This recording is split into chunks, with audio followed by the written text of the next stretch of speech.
Michael was one of a kind. Thinking back to when we met and the many times that we spent together. And whenever we were out together and there would be a picture taken, there would be a caption of some kind. And the caption usually said something like an odd couple or an unlikely pair. But to us, it was the most natural and easiest of friendships. I was 13 when we met, and from that day on, our friendship grew. Michael always knew that he could count on me to support him or be his date, and that we would have fun no matter where we were. We had a bond. And maybe it was because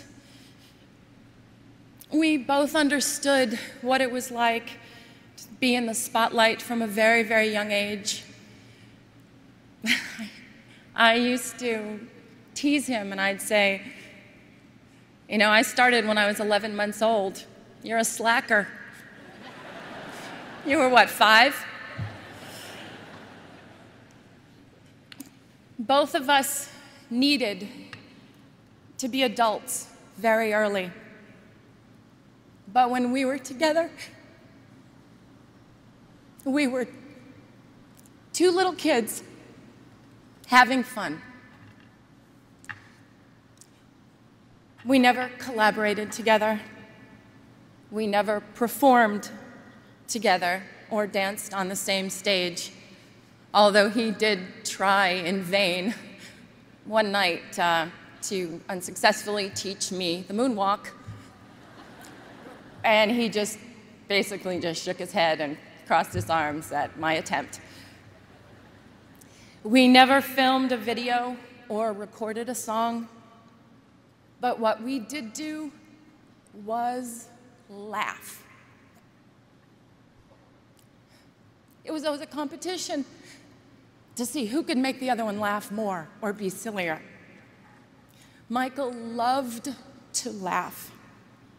His heart would just burst out of him when he was laughing. He adored it when I did silly imitations or told him stories about my life. MJ's laugh was the sweetest and purest laugh of anyone's I had ever known.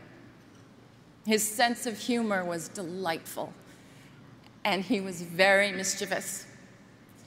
I remember it was the night before Elizabeth Taylor's wedding, and he had called me prior and asked if I would join him. He didn't want to be alone for all the festivities.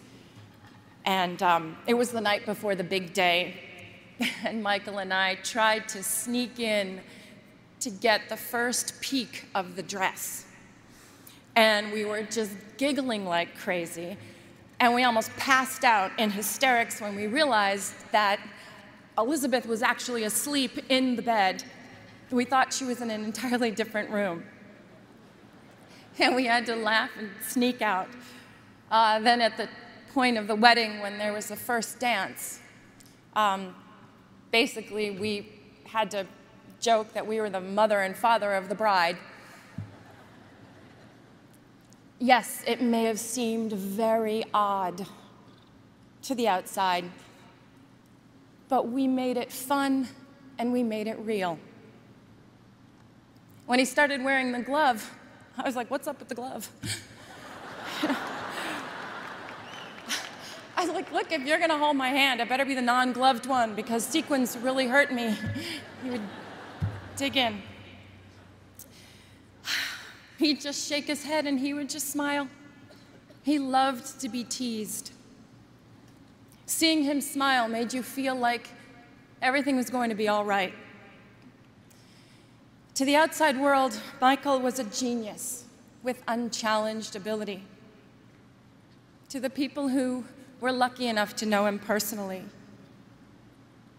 he was caring and funny, honest, pure, non-jaded, and he was a lover of life.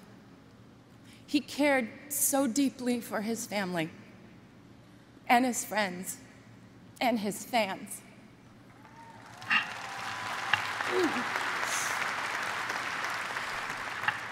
He was often referred to as the king, but the Michael that I knew always reminded me more of the little prince. Thinking of him now, I'd like to share a passage from the book. What moves me so deeply about this sleeping prince is his loyalty to a flower. The image of a rose shining within him like the flame within a lamp, even when he's asleep. And I realized he was even more fragile than I had thought. Lamps must be protected. A gust of wind can blow them out. Michael's sensitivity was even more extraordinary than his talent, and his true truth resided in his heart. As the little prince also said, eyes are blind. You have to look with the heart. What's most important is invisible. Michael saw everything with his heart.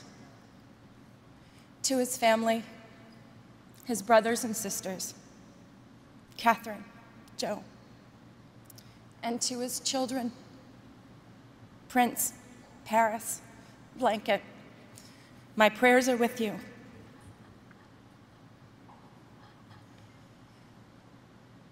Michael's favorite song was not one of the countless masterpieces that he gave us, but it was a song that Charlie Chaplin wrote for the movie Modern Times. It's called Smile.